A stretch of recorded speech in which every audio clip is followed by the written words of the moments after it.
अस्सलाम वालेकुम dear members.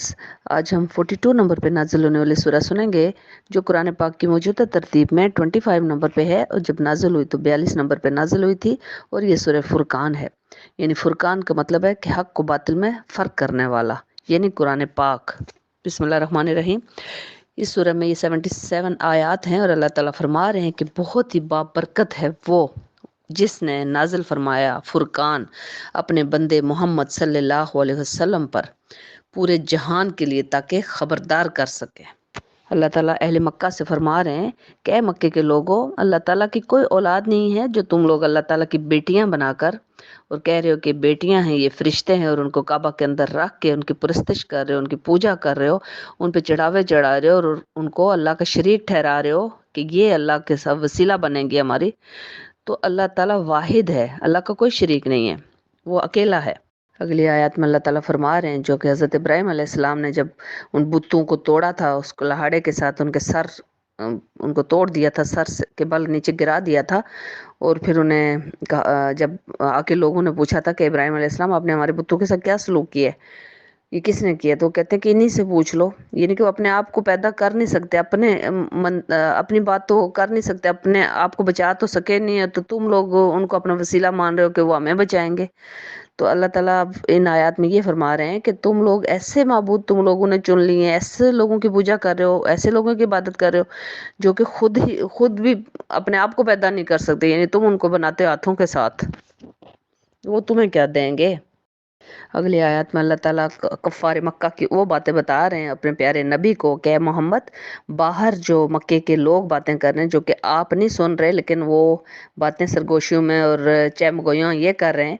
कि ये जो फुरकान है जिसको कहा जा रहा है फुरकान, नाउज़ बिल्लाह, यानी कुरान पाक को मजाक उड़ा रहे हैं, कह रहे हैं कि मन घड़त चीज़ है जिसे मोहम्मद ने नाउज़ बिल्लाह खुद ही घड़ लिया है। और इसमें कुछ मददगार भी हैं मोहम्मद के, यानी कि साहबा इकराम। और जिब्राइल अलैहिस्सलाम के लिए भी कह रहे हैं कि एक बंदा आता है जो इनको सिखा रहा है पुराने दौर के किस्से शिस्से कहानियाँ, नाउज़ बिल्लाह, जो अल्लाह ताला वाक़यात बयान करके तो मक्के के लोगों को सबक अल्लाह दे रहे हैं कि उनसे सबक हासिल करो, ना कि उनका मजाक उड़ाओ।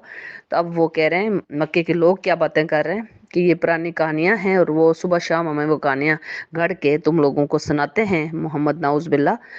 तो ये बातें आपस में कर रहे हैं और ये भी कह रहे हैं, मक्के के लोग ये भी कह रहे हैं कि ये कैसा नाउज़ बिल्लाह, ये कैसा रसूल है जो खाना खाता है, जो चलता फिरता है बाजारों में, मतलब चलता फिरता क्यों है, खाने क्यों खाता है, यानी कि वो आम इंसानों जैसा क्यों है। और इसकी तरफ कोई फरिश्ता क्यों नहीं आता जो बॉडीगार्ड हो, इसके आसपास बॉडीगार्ड हों और बाकी लोग उसको देख के डर जाएं, यानी कि ऐसा नबी होना चाहिए था। अल्लाह ताला फरमा रहे हैं या फिर हम तब नबी मान लेते कि अगर उतारा जाता इसके पास कोई ख़जाना दौलत और कोई बाग होता, कोई बागात होते, उसके पास कोई फल वहाँ से उतार के हमें दिखाते कि ये फल ने कोई डिफरेंट किस्म के होते, और तब तो हम मान लेते शायद कि ये नबी है, नाउज़ बिल्लाह। तो अल्लाह ताला उनकी सारी बातें अपने प्यारे नबी को फरमा रहे हैं और अल्लाह ताला ये भी फरमा रहे हैं कि ये ज़ालिम कह रहे हैं कि हम इस ऐसे शख्स की हरगिज़ पैरवी नहीं कर सकते जो कि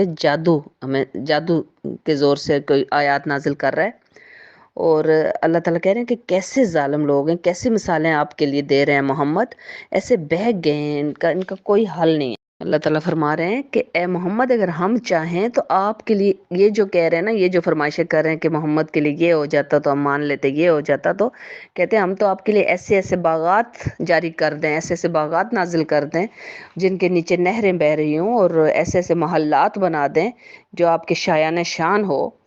और असल बात यह है कि जितना भी हम नाजिल कर दें, इन्होंने क़यामत को फिर भी झुठलाना है, क्योंकि अल्लाह ताला को तो फ्यूचर का पता था कि क़यामत को वो फिर भी झुटलाएंगे, और क़यामत ही असल में इनका हल यही है कि दोज़ख में डाले जाएंगे। फिर आगे अल्लाह ताला दोज़ख की उनका जो ठिकाना है ना, उसकी फिर उनको बता रहे हैं कि ये होगा तुम लोगों के साथ,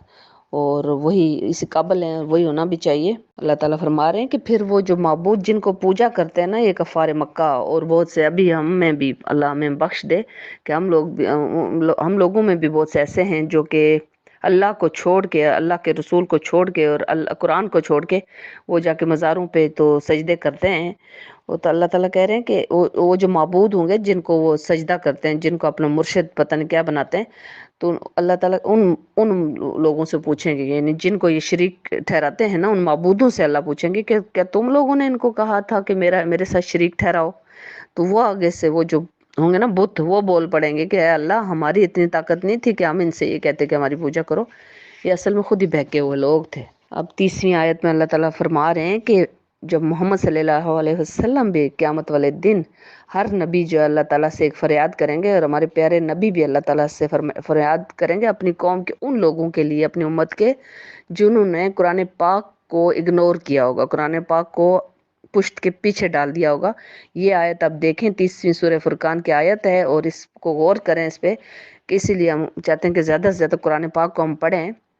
اللہ تعالیٰ فرمائیں گے، محمد صلی اللہ علیہ وسلم اللہ تعالیٰ سے فرمائیں گے کہ میری قوم نے اس قرآن پاک کو نشان تضحیک بنا دیا، یعنی کہ غلافوں میں لپیٹ کے رکھ دیا تھا، اس کو اس سے سبق حاصل نہیں کیا تھا، نہ یہ غور کرتے تھے، نہ یہ سمجھتے تھے، نہ ہی قرآن پہ عمل کرتے تھے۔ اللہ ہمیں اس سے بچا لے، اور اللہ ہمیں قرآن کو سمجھنے کی توفیق عطا فرمائے۔ اللہ تعالیٰ فرما رہے ہیں کہ اے محمد صلی اللہ علیہ وسلم، اس قرآن کے ذریعے جہاد کرو، زبردست جہاد، یعنی قرآن کے ذریعے سے اللہ تعالیٰ نے اپنے پیارے نبی سے فرما دیا تھا جہاد کرو، اور آخری دن تک ہمارے پیارے نبی جہاد کرتے رہے، اور ابھی پوری امت کے لیے یہ فرض ہے کہ جو ہمارے نبی نے فرمائی تھی سنت، وہ ہم سب کریں۔ اور پھر یہاں پہ اللہ تعالیٰ ان دو سمندروں کا بھی یہاں پہ ذکر کر رہے ہیں، جو کہ دو سمندر ہیں دنیا میں، جو کہ ایک کا پانی میٹھا ہے اور ایک کا پانی نمکین ہے، اور بیچ میں اللہ نے پردہ حائل کر دیا، انہیں دونوں سمندر آپس میں ملتے ہیں۔ یہ اللہ تعالیٰ کی جو ہے نا ایک بہت بڑی نشانی ہے، جو کہ قرآن میں 1400 سال پہلے، 1450 سال پہلے فرمایا جا رہا ہے، اور ابھی جا کے تو یہ لوگوں کو پتہ چلا ہے۔ یہ سورہ سن لیجئے۔ جزاک اللہ۔